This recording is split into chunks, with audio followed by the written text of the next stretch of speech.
When the sleeper coach arrived at the county town, it was already 7 o'clock in the evening. The remote county had no buses, and the minivans that usually traveled between the town and the county stopped running at 5:30 in the afternoon. Anxiously, I found a shabby taxi. After bargaining with the driver, I finally reached the town where my home was located 2 hours later. No one was there to pick me up, so I returned home by myself. The last time I came home was in early 2005, just after I had escaped from the pyramid scheme in Hefei.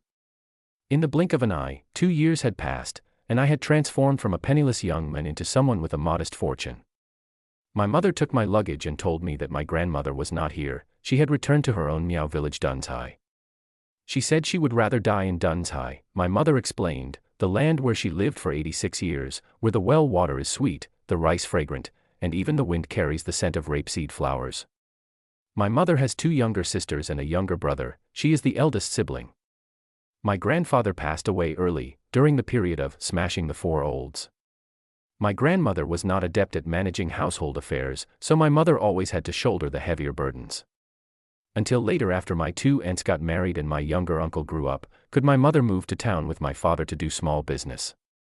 A few years ago, my younger uncle made a fortune in gold mining and relocated to the city. My grandmother, however, refused to leave Dunzhai, staying alone in the Miao village. She had always been in good spirits, and with help from the villagers, there was no need to worry about her.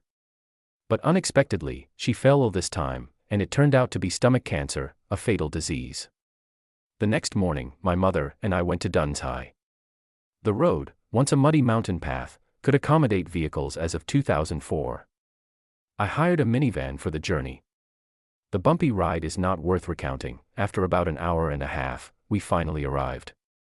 Before entering the village, I saw the enormous old locust tree at its center, the drum tower, the threshing ground, and the temple at the far end. Carrying some gifts, I followed my mother into the village. The road was muddy, and the dry weather made the dust rise like smoke.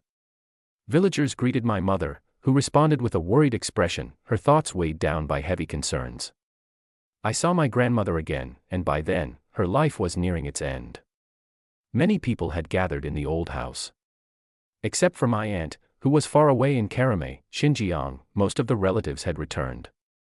I saw my second aunt, my younger uncle, several cousins, and other relatives.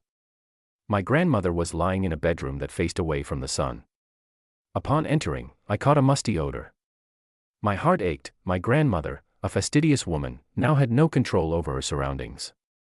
My mother softly said, "Mom, Luzwa has come to see you."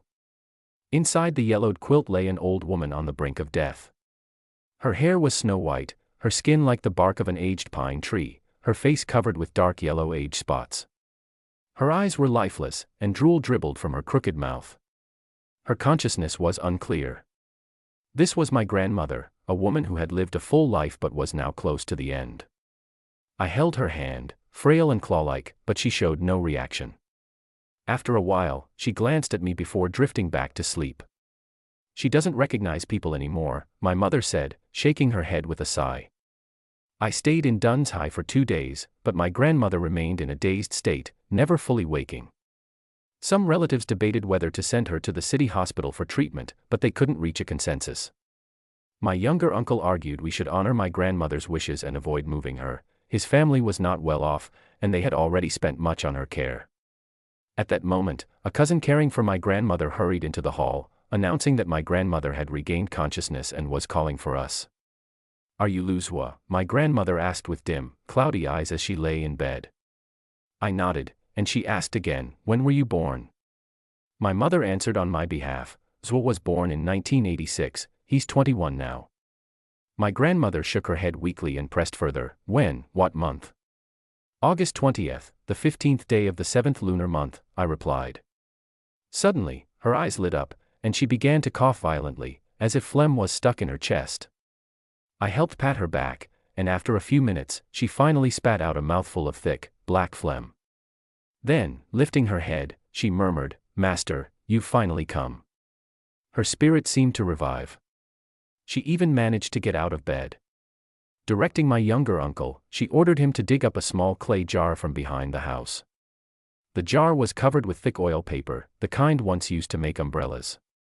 Alongside it, they unearthed a wooden box containing a thick, yellowed book bound with thread.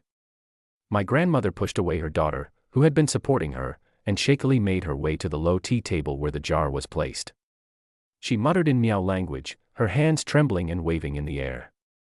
After about 10 minutes, she suddenly ripped off the oil paper.